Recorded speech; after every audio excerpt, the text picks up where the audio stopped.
Hello, everybody. I'm Derek Arden, and welcome to Monday Night Live. Tonight we have Tracy Hooper with us, all the way from Portland, Oregon. But before we do that, I've just got three PowerPoints that I want to mention to you. Our live Monday Night Live meeting in London is now on the 13th of October. That's because of COVID. We've been held back by COVID. Lots of people have got it and lots of people have been cancelling. So it's changed from the 15th of June to the 13th of October. I hope you can join us. It's on the website and I look forward to seeing as many people there as possible. Number two is I've had a debate with a negotiator in America about whether everything is negotiable. He sent me a rather long email saying everything isn't negotiable. And I pointed out to him, it depends how you frame it. He seemed to think that if you didn't get a negotiated settlement, that didn't mean it was negotiable. I didn't quite get that thinking in my own brain. And I've always thought from the moment I've been teaching negotiations that if someone says it's not negotiable, I say to myself, that's an interesting opening negotiating tactic. And the third thing I wanted to mention is lots of people seem to be quite anxious and stressed these days over the amount of emails that they get, the amount of work they've got, the amount of things that they have to look at. My suggestion is to do things in 17-minute chunks, work flat out for 17 minutes, take a couple of minutes break and do what my physio Ali, some of you know, says, stand up, make sure you stretch and be careful with this phenomenon called text neck, which I get a lot, which is caused by having your shoulders up and looking down at your smartphone. It's really painful when the neck goes into spasm. And it's interesting how many people are getting that at this point. Now, tonight, I'm delighted to introduce again Tracy Hooper, the third time she's been on Monday Night Live. Tracy's just bringing out her new book, which she'll tell you about. But the interesting thing I found about Tracy is it's all about using the language. Words to use and words to lose is a strap line I remember from Tracy. And when you're negotiating, the words you use are really, really important. So Tracy, are you there? I am here. Oh, it's fantastic to have you back again so early in the morning as well in Portland. Tell us why you rewrote your book or you added some new chapters into it. Oh, well, now I understand I'm not supposed to go too American on you, on your audience by promoting my book, but I will show it to you just so you have a visual. The first book, The New Hello, really was something I wrote in response to the pandemic. What is our new hello? How do we greet each other 6 feet apart? How do we have conversations if we can't even get close to people? And there was plenty of good information here, but almost as soon as I finished The New Hello, we had vaccines that became available.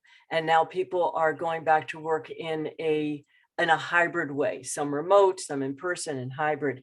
And I felt there was so much more information that I needed to provide. And that was the impetus for the Now Hello. What do we say and do now? How do we greet each other? How do we have conversations? How do we network remotely? If we're going to be remote, how do we do that? And then how do we navigate the hybrid highway? And I have a whole new chapter on that and a new chapter on confident conversations, because we've gotten a little rusty in those conversations. So Tracy, a lot of people are uncomfortable with shaking hands at the moment because we don't know whether we might catch COVID that way. But it's a bit awkward. Everyone seems to stick out their hand at the moment to shake hands. How might someone that's uncomfortable with that deal with it? Oh, the easiest thing to do is to put your hand over your heart and to say something as simple as, I'm delighted to meet you. I'm not quite ready to shake hands yet, but it's great to meet you in person. When you put your right hand over your chest or over your heart, it gives you something to do with it. It avoids having to outstretch your hand to shake someone else's. And then you can move right on with the conversation. Great to see you. I'm not quite ready to shake hands, but I'm delighted to meet you. Tell me, what did you think of the speaker? Then you move right into the conversation. I say to everyone, don't dwell, don't apologize. I know I should be ready to shake hands, but I'm not really. Sorry about that. You don't need to apologize for for making yourself feel comfortable and safe. How do you handle it with the other people? Because I present people with that sort of knuckle punch, which I quite like actually, because I've got a hand coming at me at that point. Yeah, well, you could probably do a fist bump. I mean, there's Purell everywhere. I went to my first big networking meeting last November for a client here in Portland who was named one of the top fastest growing companies in Oregon. And I wanted to support him. So I went and I was all set. I was going to put my hand over my heart and say, I'm not quite ready to shake hands. And then in real time, somebody said, oh, I'm so happy to meet you. And they stuck out their hand and I hesitated, but then I shook their hand. I felt like I was not on top of my game. We had the conversation. And then when it was over, I reached over to the table, put a little Purell on and wiped my hands down and I was fine. I think we need to be flexible and empathetic with ourselves. You're going to do the best you can. The whole world is dealing with this. And if you give it your best effort, people will appreciate that. And remember to use I statements. I'm not ready to shake hands. I prefer to wear a mask. Whenever you use those I statements, people can't argue with that. Those are your boundaries. Those are, that's a signal that you are speaking for how you feel and what you want. Now that's interesting. You talk about I statements because empathetic speakers are told to use you statements, aren't they? You questions. Well, there's a difference. If I said to somebody, you're really making me feel uncomfortable because you're standing so close. Whoa, that makes people feel defensive. That's a negative way of using you. You're always late. You're never willing to negotiate. All of those are negative ways of using you. But when you use I statements, I prefer that we fist bump. I prefer that we sit around the conference table because we have plenty of room here. I prefer that we meet by Zoom instead of in person. When you use those I statements, now you're expressing what you want. And people can't argue with that. They may not agree, but you won't make them feel defensive. I think I statements are one of the top keys to good communication. That's interesting, isn't it? So there's a big difference between I and you used in the right circumstances. Some people get that wrong as well. Now you write about in the new book about preempting and being awkward. Run that past me. Yeah, preempt the awkward. This is a way that you can avoid those micro moments of uncomfortable conversations or interactions. And by that, I mean, email someone ahead of time and say, I've just recovered from COVID and I'm not quite comfortable meeting people yet in person. Could we meet virtually? Or you could send them a text. I'm looking forward to our coffee at this coffee shop on May the 23rd today. I'll be the person wearing the mask. If you haven't met each other before, I'll be the person wearing the blue and red mask or something like that. So you preempt the awkward so that person knows when they see you that you won't shake hands, that you don't want to stand too close, but that you are looking forward to meeting them. And here's a trick I learned from one of my clients. If you prefer to wear a mask, and masks are going to come and go. If you're living in a part of the world where COVID infections are high, you might wear your mask for a while. And then when they go down, you take your mask off. If you're outside, you don't wear a mask. If you're inside, you do. We need to be flexible with ourselves and other people. But I learned this from my client. I'm going to grab a mask. Hang on. If you want to wear a mask, as you head towards someone to meet them, start to put your mask on. And that will give the clue to the other person that you prefer wearing masks. I love this. And that way, when you're right up next to each other, it won't be, oh, should I put one on? Should I not? It helps. It'll be interesting from people from other countries here, whether they wear masks or not. I was in London yesterday and no one had a mask on couple of people on the underground, no one in the football stadium as far as I could see. They seem to have gone, and yet COVID's prevalent. That's really interesting. We went to a wedding back east on the East Coast, and Henry and I wore a mask in the airport and on all of our flights, and we go to the wedding. We had a great time. we weren't back at the hotel for 20 minutes that Henry started coughing, and he came down with COVID, and so did 15 other people at the wedding. It's crazy. And I didn't get it, thank goodness. But, as we all know, it's coming our way. Well, I think that's a bit negative. I was being positive that I wouldn't catch it, and then I caught it. But I know. I still think we have to be positive. Now, confident. Let's talk about confident conversations again, because we might be a bit rusty in COVID. I know 1 or 2 people on this call talk about networking. They teach networking, but what are your 6 techniques to get a conversation started from your new book? Oh, okay. Well, number 1, give a compliment. That's a great way to get a conversation started. I had a very good friend, Miriam Thornburg, who died at the age of 89. She was an elegant woman. And she said, if you can't think of something to say to someone, tell them, I like your shoes. Give your compliment to somebody in that way. But I have another friend who had a very successful career at HBO here in the US, although he traveled around the world for HBO.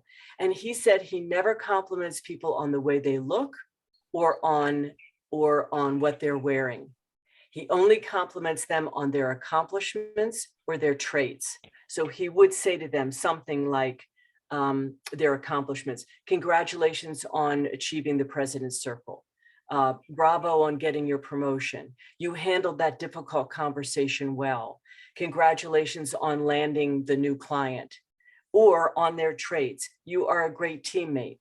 I appreciate your flexibility. You're a very respectful person. I appreciate how honest you are. I appreciate your transparency. He would never say to somebody, cool sweater, I like your glasses, cool shoes.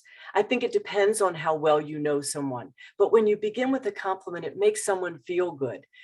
I have a friend whose hair looks different all the time. She is a friend. She's a client, but I've known her for a long time. She's recommended me to other people. Her hair looks different all the time. So when I see her, I say to her, Pamela, your hair looks fabulous.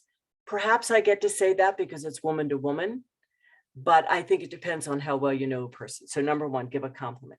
Number 2, use the magic words. And these are what, how, and tell me more. These are words you can use to open up a conversation. What have you found the most challenging part about returning to the workplace? What are you finding is the most interesting part of your job? What are you most concerned about as we move into the second half of 2022? That what question really makes it a broad answer. How? How did you get interested in accounting? How have you kept your business going during lockdown? Whatever is something that will be relevant to them. And then tell me more is one of those, tell me more about that. That's interesting. I hadn't thought about it that way. Keep going. That's a great story. Those are the magic words that lead to what I call Kickstarter questions. Those magic words can lead to questions that will give people a chance to talk about themselves. And remember, everybody, everybody's favorite subject is themselves.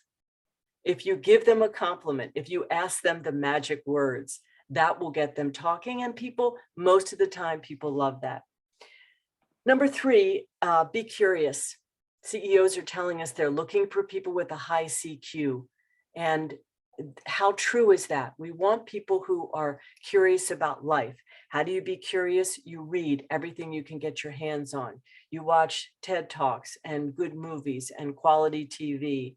You listen to conversations that other people are having, or to podcasts or other important information programs. And you pay attention. I think there's no substitute for paying attention to other people. People, especially who you respect. How do they carry themselves? How do they have a conversation? How do they keep it going? How do they welcome someone into a conversation? We may have a chance to talk about that in a moment. And then make a connection. Who do you know who they know? Oh, Derek, I'm so happy to meet you. Tim Durkin said that you'd be here today, and I wanted to have a chance to talk with you. So now you're interested because I've mentioned the name of someone you know. That's a way to get people. And then finally, listen.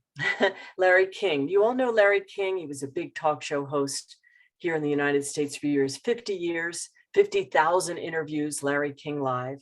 And he said this about listening. I never learned anything while I was talking. I never learned anything while I was talking. Those are the 6 points, Derek. I'd just like to make a point here. They need a lot of preparation, which is fantastic, because we shouldn't do anything without a lot of preparation. The 6 Ps, proper preparation prevents pretty poor performance. I was just thinking, you can't wing it when on some of those questions, because you have to be prepared. You probably have to look on LinkedIn. You probably have to look back in your files, etc. And that's the point people need to do. And also, yes, and it's easy now. You can hop on Google and you can go on LinkedIn and do that research, and you can find out if someone has just won an award, if they just published a book, if they had an article that was recognized, or you can look on LinkedIn and see if they've commented on something that's interesting. Then you can bring that up in the conversation. Fantastic. Now tell us about 3 sentences and a period. I'm really curious about that. That is not in the book. I should add that in the next book. You should. That is one of my favorite ideas. Oftentimes when we get nervous or when we're trying to impress people, we talk really fast and we never stop. And often I'll say to my clients, 3 sentences and then a period. This is a conversation. This is a dialogue. This is not a monologue. This is not a soliloquy. This is a conversation. Use 3 sentences and then pause for the other person to say something. And a way you can encourage them to is to say, what are your thoughts? What do you think? Tell me what you're taking from these ideas so far. That way you can make it a true conversation. And I've often found that when you're in a conversation with someone and it goes back and forth, at the end, people often say, this has been delightful. Thank you for this conversation. Because most people either get talked at or they do all the talking and then they don't learn anything about us. And that makes them feel badly at the end. They think, oh, I don't know anything about her. And we were supposed to have this networking meeting. Okay, how do we get around that when the other person talks at us and doesn't shut up? This is something Will Kintich and I always have a conversation about big time, because sometimes, you know, some people are so boring. How do we deal with that politely? Because I think I'm probably a bit rude. Well, is this when you're in a conversation and you want to make a graceful exit? Yeah. Okay, great. Yeah, I love this. Well, let's move on to the now goodbye, because this is the 4-step confidence project method that I use. And it's thank you, acknowledge the other person, offer a farewell phrase, and then a goodbye gesture. Now, typically the way you say hello to someone is the way you say goodbye to them. If you shake their hand when you're meeting them, then it's perfectly comfortable. You both have agreed that you're going to shake hands at the end of the meeting, but sometimes you're not. So your farewell gesture could be, you know, putting your hands over your heart, or you can say, it's just been great meeting you. You put your hands together that way. But if you're trying to get away from someone, remember to thank them. It would say something like this: Derek, thank you for telling me about your fabulous vacation. I'm so glad you had a chance to get away after such a long time. And then I would say, you know, I know you want to get around and meet some other people here tonight, so I'll let you go. Take very good care, shake their hand, and say farewell. So you thank them, you acknowledge them. I acknowledge the fact that you took a long-awaited vacation. And then you have a farewell phrase. I know you want to get around and meet some other people here tonight, or I have a meeting that starts in a few minutes. I best dash, or if you're on the phone, I'm getting a ping from my associate that I have another meeting coming up. Very good to talk with you, and then say goodbye. Because really, if people keep talking, it sounds like blah, blah, blah, blah, blah, blah, blah. And we can't get out of the conversation. It makes us anxious because we know we need to get to a meeting or talk to another person. Yeah, that's so right. Okay. Is that what you mean by taper and follow up, or did you mean something else? No, taper and follow up is another situation that I'm sure we've all been in. How many times have you all been in a situation where someone starts to, let's say you're at a big event and someone starts to tell you a story and they keep going and going, and now the keynote speaker's getting ready to speak and you're trying to wrap up the conversation. This happened to me. I was at a meeting pre-COVID, and it was a luncheon meeting. I was very excited about hearing the keynote, and I sat next to a woman who I knew but I hadn't seen her in a long time. And since our last meeting, her sister had passed away, and I knew her sister was sick. So when we sat down for lunch, we started chatting, and I said, well, now tell me, how are you doing since your sister's death? She started at the beginning of her sister's illness and went all through every treatment that poor woman had. And now the MC is coming up to the stage, and I'm looking over there, and I'm looking at all the other people at our lunch table, and I'm thinking, I have to end this conversation, but I don't want to be rude. So I leaned in and I said to her, you know, I really want to finish hearing about your sister. How about if we pick it up right after the meeting is over? And she looked at me with such relief. Thank you very much. Yes, I really would appreciate that.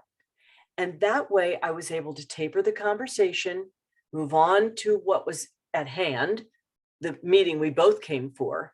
But she got the feeling, which was authentic, that I did want to hear the rest of her story. Use that. And those are those I statements. I really want to hear the rest of the story about your sister. I'm so sorry this happened to you. Let's finish up after the meeting. Boom. Right, Tracy, you're so charming, but I know what's going through a few people's minds when you said that. How do we make sure we go missing after the conference? Well, I think it depends on the situation. If someone wants to brag about their pandemic puppy that they got, or their fabulous vacation that they went on, or what incredible college their child is going to, you may not need to finish up that conversation. But for something as emotional as someone losing someone, or even if they're losing a job, if they lost a job, or if they've had their own loss of health, or if they've had someone else pass away, then we can't get out of that, Derek. We need to finish up. And that promotes civility.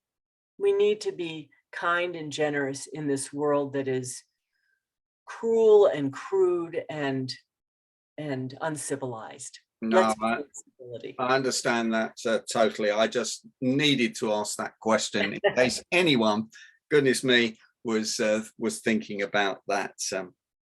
Okay, networking. We all network. Some of us talk about networking. Some people are experts on networking. You talk about breaking and entering. I like that phrase. Yeah, it's not a felony.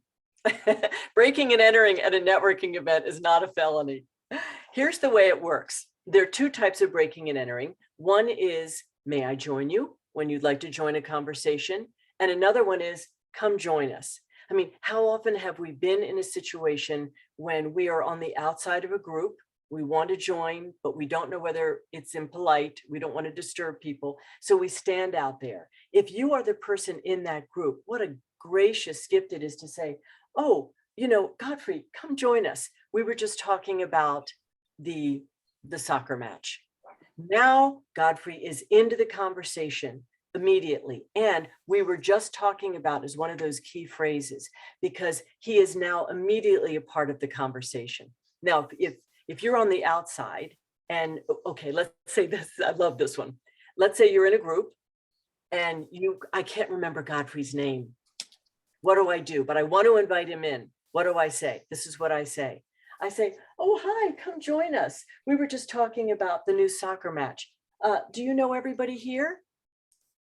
And then they'll say, oh, no, I don't. And then people will automatically say their names. It's a really brilliant technique. Or I could say, oh, I'm Tracy Hooper, come on in. And then Godfrey would say his name. And then everybody else would automatically say their name. Or let's say I remember Godfrey's name, but I can't remember the names of the people in the group because we've just met each other. There might be 5 people. How am I going to remember everybody's name? Sometimes you forget your own best friend's name. Probably not Will. You wouldn't forget Will's name, Derek, but you might forget other people's. That way you could say, oh, Godfrey, come join us. We were just talking about the soccer match. Do you all know each other? I'll let you introduce yourselves. I'll let you introduce yourselves. It's as if you're doing them a favor when really they're doing you a favor by saying their names. May I offer one more suggestion? Yeah, I just wanted to say that's brilliant. I need to play the recording back a couple of times to make sure I put that in here. Yes, please. Well, you know what? Part of it is putting it in here. The other part is practicing. So practice with your family. I know it sounds hokey, But if you have your family, 2 or 3 people, practice having these breaking and entering conversations. Now, let's say you're on the outside and you see some people talking. You'd like to join in the conversation. No need to apologize. Don't say, "Oh, am I disturbing you? Is this a bad time? Is this a private conversation?" No, you simply wait for a brief pause in the conversation and you say, "May I join you? I just heard you talking about your favorite whiskey, or I just heard you talking about your new job or Hawaii or whatever you're talking about." And, this is a time when eavesdropping is legitimate. You're at a networking event, people are there to talk to each other. And if someone says to you, if 2 people are talking and they say to you, "Actually, we are finishing up an important conversation," then you say, "Thanks very much for telling me." And then you move along. You don't need to apologize. "Thanks very much for telling me." Now, here's a really great tip. Okay, this is called toe-to-toe means no. Have we talked about this before, Derek? No, you've got some great phrases though. I've got to, I'm writing them down here.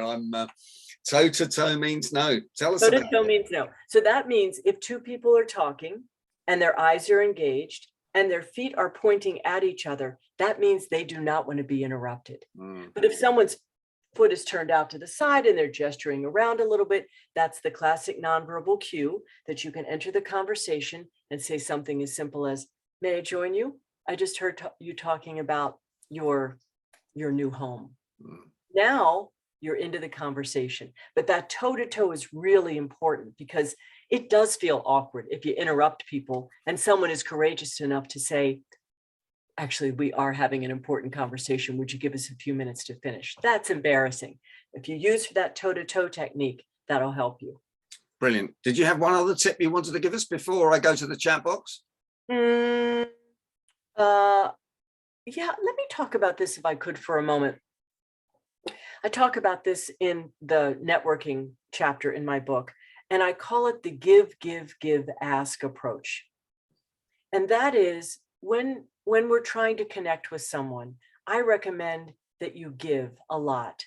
Send an article, a link to a TED Talk, physically send an article that you've cut out of the newspaper and pop it in the mail and send it to them. That's a give. Introducing one person to another, that's a give. Anytime you can give to someone enough authentically, then when it's time for you to ask, they're more likely to say, "Sure, let's talk about that." When you're asking for a recommendation or an introduction or an interview or a job opportunity, a consulting opportunity. The give, give, give, ask approach shows that you are interested in them. And here's the subject line I love to use. Thought about you when I read this. Thought about you when I watched this. Thought about you and our conversation last week. Dear Christine, I thought about you when I read this article in the Wall Street Journal about how to keep your team motivated when everyone is remote. Best wishes, Tracy Hooper. I'm not asking for anything. I'm giving. Fantastic. Fantastic. That's the law of reciprocity, of course. A couple of points there. Of course, Will Kintish teaches like mad and nags everybody never to interrupt 2 people that are talking face to face. Quite right. And Tim Durkin, from his work with Stephen Covey, talks about the emotional bank account, but not just the emotional bank account. What you're saying there is put some money in the bank account with people before you ask for something. And nothing makes people more annoyed really when someone asks for something with no relationship whatsoever, just out the blue. It used to drive me crazy when people used to ask for recommendations when they're out of work, but you never heard from them when they were in work. Tracy, that was fantastic. I'm just going to turn to the chat box now, and we got a question from Carl Walsh. What do you do with people who get enraged for you wearing a mask? I think that's an unreasonable question, Carl Walsh, but as you're a friend of mine and as you're in America, I'll put that to Tracy. That's where you can use your I statements, Carl. I prefer to wear a mask. I feel safer with the mask on. Thank you for understanding. Don't apologize for it. Thank you for understanding. And again, don't dwell. Carry on with the conversation. That's the most important. Confidence is contagious. If you feel confident wearing a mask, if you want to wear a mask, if it makes you feel comfortable, if you have other people at home who you want to protect, who are vulnerable, who have underlying conditions, you need not apologize for wearing a mask. It's a piece of cloth, for crying out loud. I prefer to wear a mask. Thank you for understanding. Tell me, will you have a chance to go to the meeting next week? Boom, right into the conversation. Nigel's got a question here. I'll try and praise it. Because of social media and different demographics, different cultures, how would you suggest companies or organizations use or lose the right words for the platform? To say more about that. Well, I guess on Facebook and Instagram, we get some pretty crazy things, don't we, which don't really engage people, even on LinkedIn, but LinkedIn's more sensible. Should people be thinking about the right words to use and the words to lose on social media? Yes, absolutely. And I would encourage people that less is more. We don't need a long description of how you feel about something. If you feel like you need to make a statement, make the statement. You may back it up with an article that you read that you want to promote. But I do very little on social media, and I'm doing just fine. Thank you. Less is more. That's another good tip, isn't it? That's yeah, that's what we should all use. Tim says the cure for boredom is curiosity. I think most people on here are curious people. Curiosity. Jill English, following on from a promise, it's important for your future credibility and trustworthiness to be civil. I think Jill was replying to the question that I asked you about. Let's get out of here after the meeting. Tim Durkin says breaking and entering is a very common crime in the States. It means burglaring a home or a business. It does here, but you meant that in a business, in a social. Yeah, it was a play on words. Yeah, thank you, Tim. Thank you for that. You used a lovely statement which I took away last week when we were rehearsing. You talked about the hybrid highway. What did you mean by the hybrid highway? Oh, well, this is the new world of work, isn't it? Everybody's trying to figure out, how do we present ourselves with confidence working completely from home? What days do we choose to go back into the office? If I'm home on a day when something big happens in the office, will I be left out? It's a very complicated life that we are living now. The good news is that companies realize that people want flexibility, and they want to have a chance to do their work when they want to. The downside is it's really hard to keep a culture going that way. So my chapter about the hybrid highway is how you ask for what you want. I mean, looking at the job that you have, and if you want to have a hybrid situation where you work 2 or 3 days a week in the office, how do you speak with your boss about that? And for bosses, how can you have regular conversations with your team so that people do feel connected? And one suggestion from the experts is to have regular one-on-one check-ins. It could be 15 minutes once a week with your key people, because not only are people dealing with, the world as it is, with inflation and supply chain issues and a war and all the climate change, but they're also trying to deal with families who might have a sick family member with COVID, or now they're nervous about COVID themselves. People are dealing with all kinds of issues that they didn't really have to deal with before. So as managers, it's important to get that one-on-one time with your team. And as a manager, and you all who are leaders, I encourage people to have a personal board of advisors, people who know you well. It could be a very good friend who has your best interest at heart. It could be a former colleague. It could be a former boss. It could be a current coworker who you trust and appreciate, and people who don't often think the way you do, but they support you. And that way, as a leader, you'll have a chance to express how you're feeling, because leaders are in a very hard position now. They're trying to deal with people who want to work at home and other people who want to come back to the office, and everybody in between. Somebody I was coaching last week said, I do have a one-to-one with my boss. It's very difficult to get one, but when I get it, he talks about himself for the first 15 minutes. How would they deal with that? I love that. Thank you. I love that question. What I do is what I recommend is send an email to your boss ahead of time and say, for our one-on-one this week, I would like to talk about X, Y, and Z. Now your boss knows the 3 topics you want to bring up, or 1 topic or 2, it doesn't matter. No more than 3. If you're only going to have a 15 or 20-minute check-in, you don't want to overwhelm them. And then when you get in with your boss, say to that person, we scheduled 20 minutes. Does that still work for you? And now your boss says, no, I have another meeting is coming right up against this. I can only give you 10 minutes. You say, great. I'd like to talk about this 1 point, please. Fantastic. And the other piece is that I believe that boss is saying, I'm lonely, I'm disconnected, I'm concerned about my own career. If he's talking or she's talking with someone on their team, their needs are not being met. The boss's needs are not being met. No, absolutely.